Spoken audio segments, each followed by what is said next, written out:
नमस्कार दोस्तों, सलाम अलैकुम, चरण स्पर्श, जय श्री राम, जो बोले सो निहाल, सत श्री अकाल। दोस्तों, ऐसा करने से हमारी उन्नति निश्चित रूप से होगी। कैसा करने से हमारी उन्नति हो सकती है? यानी हम एडिक्ट लोग जहां काम करते हैं, फिर चाहे हम वो किसी कारखाने में, ऑफिस में, कंपनी में, दफ्तर में काम करते हैं। कार्यक्रम कह रहा है कि अगर किसी एडिक्ट ने, किसी भी नशेबाज ने हमारे बारे में यानी नारकोटिक्स एनोनिमस के बारे में या सदस्यों के बारे में, इस प्रोग्राम के बारे में, इस कार्यक्रम के बारे में सुना नहीं है, तो वो हमें ढूंढ नहीं पाएंगे।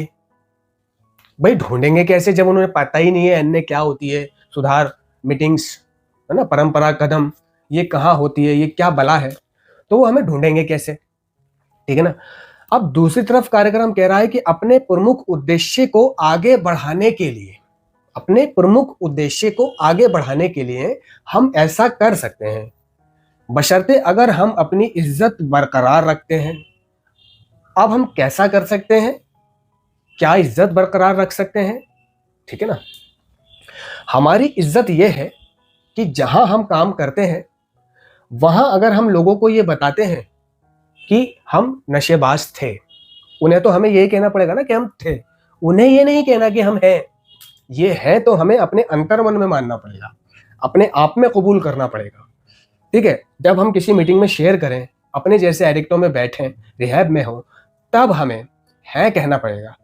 लेकिन जब हम किसी और से बातचीत कर रहे हैं, है ना, और हमें ये बताना है उनको कि देखो भाई हम एडिक्ट थे, ताकि उन्हें ये पता चले कि ये एडिक्ट थे, आज सुधार में है, आज ये कहां पर है, और जब उन्हें पता चलेगा तभी वो लोग अपने नशेबाज को, जो उनके संपर्क में घर में कोई बेटा या अड़ोसी पड़ोसी, भाई बंधु, कोई भी रिलेटिव होगा, तभी तो वो उसको हमसे मिलाएंगे या हमारे बारे में जानकारी देंगे।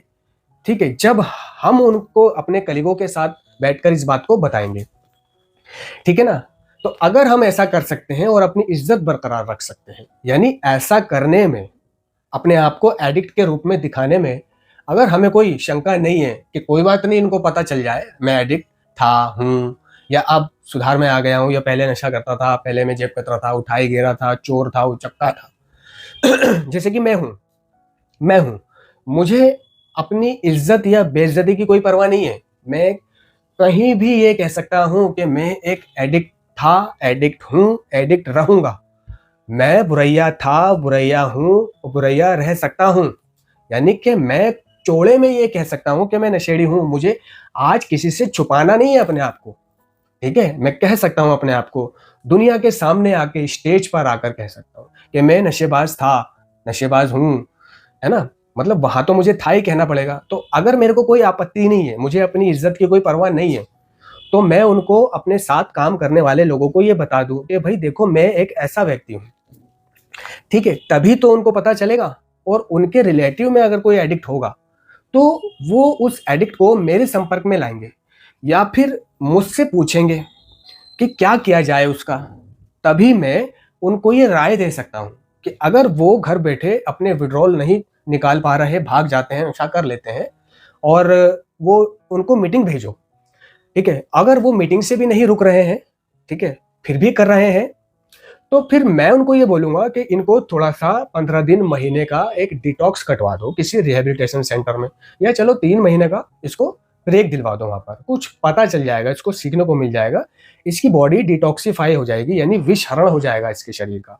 उसके बाद आकर इसको मीटिंगों की प्रेरणा देना, मीटिंगों के बारे में हम बताएंगे, हमारे साथ भी जा सकता है, मीटिंगें करेगा, इस तरह से ये पार हो सकता है।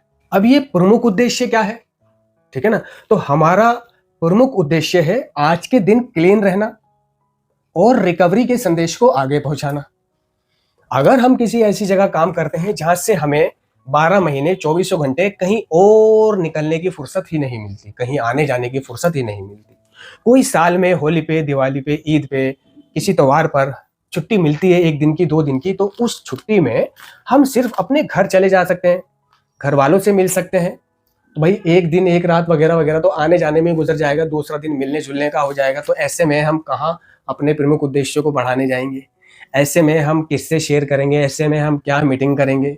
जो कार्यक्रम कह रहा है कि हमारा प्रमुख उद्देश्य है आज के दिन क्लीन रहना और रिकवरी के संदेश को आगे पहुंचाना। और यहाँ पर वो कह रहा है कि अगर हम अपनी इज्जत को बरकरार रखते हैं, है ना, तो हम उनको ये बता सकते हैं कि हम कौन थे और आज कहाँ है। तो मैं अपनी इज्जत को बरकरार रख सकता हूं अगर मैं किसी से कहता हूं कि मैं नशेड़ी था, है ना, और उन्हें अगर अपने किसी एडिक्ट को या मेरे से मिलाना होगा तो वो मिला सकते हैं। फिर चाहे वो मेरी 4 बातें करें, 8 बातें करें, मुझे परवाह नहीं है। लेकिन जिसको परवाह है कि वो अपनी इज्जत को बरकरार नहीं रख सकता अगर अपने साथ काम करने वालों से वो ये कहेगा, अपने बॉस से कहेगा, अपने कलीगों से कहेगा कि मैं एडिक्ट था, यहाँ तक पहुँचा हूँ, मैं ऐसा था, मैं वैसा था, अब मैं सेवा भी करता हूँ, और कोई अगर तुम्हारे संपर्क में एडिक्ट हो तो मैं उसकी ज़रूर मदद कर सकता हूँ। तो इसमें अगर वो अपनी इज्जत को बरकरार नहीं रख सकता, उसे शर्म आ रही है अपने बारे में बताते में, उसे लग रहा है कि वहाँ मौजूदा लड़कियाँ क्या सोचेंगी उसके बारे में, वह लोग क्या सोचेंगे उसके बारे में, कि हम इसे क्या समझते थे, सीधा साधा एक इंटेलिजेंट व्यक्ति समझते थे, घर घरेलू, और ये तो भाई पुराना चावल है, ये तो खिलाड़ी है, ठीक है ना। या फिर उसे इस चीज की परवाह है कि ये मेरा बहिष्कार कर देंगे, आज ये मेरे दोस्त हैं, हो सकता है बताने के बाद ये मुझे छोड़ भी सकते हैं, तो वे अपने बारे में ना बताया जिन्हें अपनी इज्जत की परवाह है।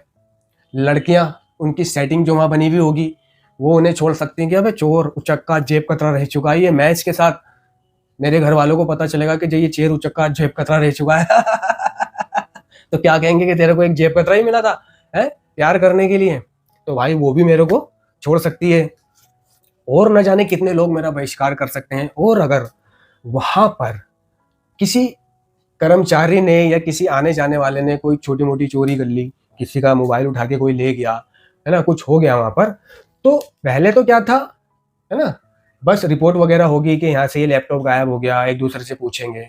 लेकिन अब क्या होगा, मेरे बताने के बाद में सीधा मुझे ही टारगेट किया जाएगा कि ये था, ये चोर है, ये उचक्का था, ये जेब कतरा था, और इसे पैसों की जरूरत भी थी। होता है ना कि हम शेयर कर देते हैं, यार आजकल पैसों को लेके मैं बहुत परेशान हूँ यार, थोड़ा सा पैसे की बहुत ज्यादा जरूरत है, क्या करूँ यार, क्या करूँ, तेरे पास कोई इंतजाम हो, तू दिलवा सकता है लोन, ये वो तो कर दे। और ऐसे में लैपटॉप या मोबाइल चोरी हो गया, ठीक है ना, तो जिससे हमने शेयर करा है इस काम को वो भी कर सकता है, क्योंकि उसे पता है ये काम करने के बाद नाम इस पर ही आएगा, ठीक है ना। तो वो मतलब हमारे गरम तवे पे अपनी रोटियां भी सेक सकता है, या फिर अगर वो अपनी रोटियां ना भी सेके और वैसे ही कोई उठा के ले गया तो भी शक मुझ पर ही करा जाएगा। तो जिसे ये चिंता है वो ना बताए, वो ना बताए कि मैं कौन था और आज कहाँ हूं, ठीक है ना। तो ये है वो प्रमुख उद्देश्य कि आज के दिन क्लीन रहना और रिकवरी के संदेश को आगे बढ़ाना। तो इससे क्या है, वो प्रमुख उद्देश्य क्या है, आज के दिन तो मैं क्लीन हूं दुआ प्रार्थना से, ईश्वर की कृपा से, लेकिन रिकवरी के संदेश को आगे पहुंचाने के लिए मैं ये कर सकता हूं कि अपने कलीगों को बता सकता हूं। तो जब किसी एडिक्ट ने या हमारे बारे में सुना ही नहीं है ना, तो वो हमें ढूंढ ही नहीं पाएगा। भाई इस तरह से मैं रिकवरी के संदेश को आगे पहुंचा सकता हूं, एक ऐसी जगह रहकर भी जहां से मुझे काम से छुट्टी नहीं मिलती है। हो सकता है कि वहां मौजूद मेरे कलीगों के संपर्क में ऐसे एडिक्ट लोग हों, उनका अपना ही भाई बंधु हो, जिसको लेकर वो बहुत परेशान हो उसके इलाज के लिए या उसके नशा बंद कराने के लिए, उन्हें कोई रास्ता ना मिल रहा हो, जिस तरह मेरे माँ बाप को सालों तक कोई रास्ता नहीं मिला, जिस तरह से दूसरों के माँ बाप को सालों तक रास्ता नहीं मिला, जिस तरह से मैंने नशा करना शुरू करा और मेरे माँ बाप लोगों से बिना कहे मेरा वो इलाज करते रहे जो पर्याप्त ही नहीं था, जैसे साइकेट्रिस्ट का इलाज करते रहे, है ना, या डॉक्टरी इलाज करते रहे, या हकीमी इलाज करते रहे, या आयुर्वेद का इलाज करते रहे, है ना, या ये करते रहे या वो करते रहे, है ना, इससे कहते रहे उससे कहते रहे, जो किसी से नहीं कहेगा। तो बहुत से ऐसे भी हैं कि अंदर ही अंदर किसी को ना बताने की वजह से वो अपने बेटे का नशा करने के बारे में चिंतित रहते हैं। तो जब मैं उनसे कहूँगा कि मैं नशेबाज रह चुका हूँ, मैंने इस तरह से नशा छोड़ा है और आज देखो मैं यहाँ हूँ, मैं कल गटर में था, तो यार उनकी एक टेंशन दूर हो सकती है ना, और वो तुरंत मुझसे पूछने लगेंगे कि यार हमारा भाई भी नशा करता है, बेटा भी नशा करता है, उसका भी कुछ करो। तो उन्हें मैं रास्ते बता सकता हूँ। तो यहाँ पर एक चीज का ध्यान रखना है कि उन्हें सिर्फ रास्ते बताने हैं, उन्हें सिर्फ संदेश देना है, उन्हें सिर्फ मैसेज देना है। ये बातें भी उनको बता देनी है कि मैं फलां रिहैब से होकर के आया हूं, अगर देखो तुम्हारी अपनी नज़र में वो रिहैब अच्छा था तो उसको वहां भिजवाना, ठीक है ना। और अगर तुम्हारी अपनी नज़र में वो रिहैब अच्छा नहीं था, वहां काउंसलिंग ट्रीटमेंट नहीं था, तो तुम्हारी नज़र में जो रिहैब अच्छा था उसे वहां भेजने की राय देना। साथों साथ ये भी बता देना कि ज़रूरी नहीं है कि ये पहले इलाज से ही ठीक हो जाए। मैं पहले इलाज से ठीक नहीं हुआ, मैं दूसरे से, तीसरे से, चौथे से या पांचवें से ठीक हुआ हूँ। जब मैंने इलाज से बाहर आने के बाद, है ना, मीटिंगें शुरू करी और अपनी शक्तिहीनता को कबूल किया और अब और दर्द ना लेने के बारे में सोचा, अपनी ज़िंदगी को बेहतर बनाने के बारे में सोचा। जब मैंने खुद अपने बारे में, अपने भविष्य के बारे में सोचना शुरू करा, अपने दर्दों से छुटकारा पाना चाहा, जब खुद मेरी फटी तो मैंने छोड़ी, ठीक है ना। तो मैं उनको सारी बातें बता सकता हूँ। इससे क्या है, मेरा रिकवरी का संदेश आगे पहुंच रहा है, किसी की मदद हो जाएगी, है ना। तो यही वो है कि इस तरह से हमारी उन्नति होना निश्चित रूप से तय है। तो ये भी एक क्षतिपूर्ति के अंडर में आता है ना। लेकिन आज बहुत से एडिक्ट ऐसे हैं जो अपने आप को एडिक्ट के रूप में छुपाते हैं, प्राइवेसी रखते हैं, कैमरे से बचेंगे, वीडियो से बचेंगे, है ना, और ऑनलाइन अपने आप को बताने से डरते हैं।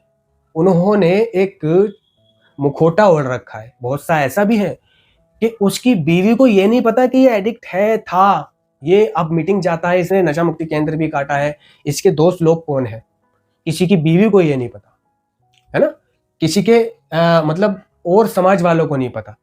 कोई बताता नहीं है, कोई छुपाता है, कोई फटती है किसी की, कोई डरता है, कोई सोचता है कि मैं सटारी हूँ, मैं जुआरी हूँ, है ना, लोग मेरा उल्लंघन कर देंगे, लोग मुझे बहिष्कार कर देंगे, मैं जहाँ काम करता हूँ वो लोग क्या सोचेंगे।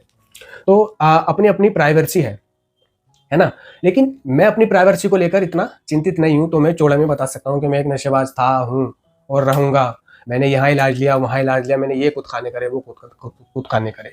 लेकिन मैं देखता हूँ कि वह लोग अपने सोशल मीडिया अकाउंट पर एनए के फोटोज डालेंगे, ठीक है, और एनए की टी शर्ट्स पहनकर फोटोज डालेंगे, ठीक है, और आपस में सारे एडिक्ट लोग खड़े होकर फोटो खींच के डालेंगे, किसी कॉफ़ी शॉप में बैठकर पीते हुए फोटो डालेंगे और ऊपर एनए फेलोशिप मौज मस्ती लिख देंगे कैप्शन में। तो भाई, जो तुम्हारे 5,000 लोग दोस्त हैं, जिसमें तुम्हारे रिश्तेदार भी हैं, सगे भी हैं, संबंधी भी हैं, वगैरह वगैरह भी हैं, और पब्लिक पर वो जाता भी है, वो पोस्ट 5,000 से ज़्यादा लोगों तक भी जाता है, तो भाई उनको ये चीज़ पता नहीं चल रही कि इसके टी शर्ट पे ये एनए लिखा हुआ है, ऊपर एनए फेलोशिप नाइट आउट लिखा हुआ है, व्हाट इज एनए, ठीक है। इस तरह से इनडायरेक्टली भी तो उनको पता चल रहा है ना कि तू एनए का मेंबर है। ठीक है, किसी को नहीं पता NA T shirt, NA fellowship क्या है, लेकिन अगर वो चाहे पता लगाना तो इंटरनेट पर पता लगा सकता है। अगर कोई तेरी कुंडली खंगालना ही चाहे तो तू बहुत सारे सबूत तूने अपने सोशल मीडिया के थ्रू छोड़ रखे हैं, है ना, जो ये साबित करते हैं कि तू एक एडिक्ट था, एडिक्ट है और मीटिंगें करता है, जो ये साबित कर सकता है कि तूने नशा मुक्ति केंद्र काटे हैं, है ना। और एडिक्ट की छवि क्या है, वही चोर, उचक्का, जेब कतरा, बुरैया, बेईमान, है ना। तो अगर छुपाना ही है तो सावधान पूरी तरह से रहो। ये तो सबूत है ना कि चोर चोरी करके सबूत छोड़ जाता है। इसी तरह एडिक्ट जो अपने बारे में बताना नहीं चाहता कि मैं एडिक्ट हूं आज लोगों को, है ना, वो सबूत छोड़ रहा है सोशल मीडिया के थ्रू। धन्यवाद।